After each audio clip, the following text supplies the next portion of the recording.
Olá, pergunta: se Deus é bom, por que o inferno é eterno? Quando a gente ouve isso, né, a respeito da eternidade do inferno, muitos começam a dizer que não é possível um Deus de amor, um Deus bondoso, condenar o homem ao inferno eternamente. Só que o que é necessário entender é que a duração da condenação não está relacionada ao tamanho da ira de Deus, ou tamanho porque Deus, da raiva de Deus, não é isso. Deus não fez o inferno para nós, não fez o inferno para homem algum. Ele não nos criou para isso, na realidade. Mas o problema da duração da condenação está relacionado à impossibilidade de Deus estar unido a alguém que tenha pecado. De forma que, se você não foi lavado dos pecados, não há possibilidade de você ter comunhão com o Senhor. Jesus veio aqui, deixou de ser Deus e veio como homem, porque ele não queria que o homem fosse condenado. E é em razão disso que ele foi para a cruz e derramou o sangue dele por nós. Jesus sofreu muito, nós não sabemos como foi para ele. Só na medida em que a gente é conformado no sofrimento dele que a gente pode perceber o tamanho do amor, o que ele se dispôs a fazer por nós. Então, Deus abriu esse caminho para nós, para que a gente pudesse ter acesso a Deus. É a única forma de haver perdão de pecados, crendo que Deus, o nosso Criador, veio como homem e foi castigado no nosso lugar. É isso que ocorreu. Ele castigado no nosso lugar, o castigo dele nos traz a paz. Então, aqueles que creem em Jesus, creem no que ele fez na cruz e fizeram uma escolha de obediência a ele, a partir de hoje seriam obedientes no batismo, eles receberam o perdão dos pecados. E como foram perdoados e limpos do pecado, o próprio Deus veio fazer habitação dentro deles, o Espírito Santo, que é Deus. Deus é Espírito. E o Espírito de Deus é santo. Deus é o Espírito Santo. O Pai, o Filho e o Espírito Santo são uma só pessoa, que se apresentam de formas diferentes, mas ele veio fazer habitação em nós.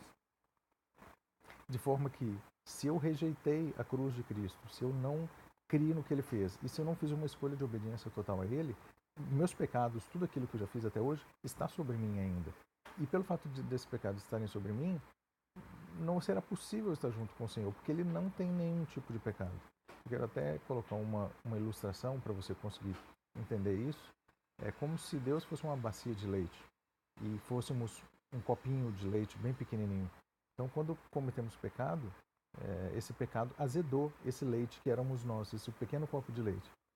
Quando cada um de nós vier a morrer, o desejo de Deus era pegar esse copinho de leite e entornar dentro dele. Só que como azedamos por causa do pecado, se Deus nos colocar junto dele, nós azedaríamos todo Deus. É uma comparação só para você perceber a gravidade da nossa situação.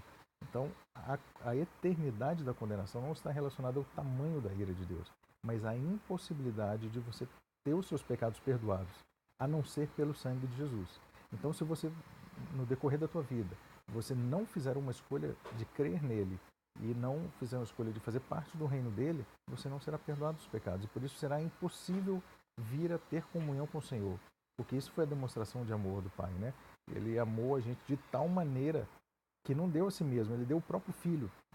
Seria muito menos doloroso para o Pai vir aqui, mas ele expressou o amor por nós na medida em que ele colocou o próprio Filho para vir padecer no nosso lugar. Qualquer pai que visse um filho padecer, ele preferia estar no lugar do filho e assumir o castigo do filho. E é muito pior para o pai ver o sofrimento do filho. E Deus nos mostrou isso, como ele nos amou. Então, se você rejeitar esse amor do Senhor, não há outra forma de você ser limpo dos pecados, das maldades que você já fez, e Deus sabe de todas elas. Então, se você não crer nele, não fizer essa entrega a ele, você não poderá jamais estar junto com o Senhor, porque ele é bom. Nele não há nenhum tipo de mal. E ele necessariamente ele vai ter que condenar tudo aquilo que você já fez de ruim, né? E por isso não vai poder estar junto com ele. Essa não é a vontade do Senhor. A vontade do Senhor é que todos se arrependam e cheguem ao pleno conhecimento da verdade. Faça essa escolha. A melhor escolha que você pode fazer na vida. Ok? Um abraço.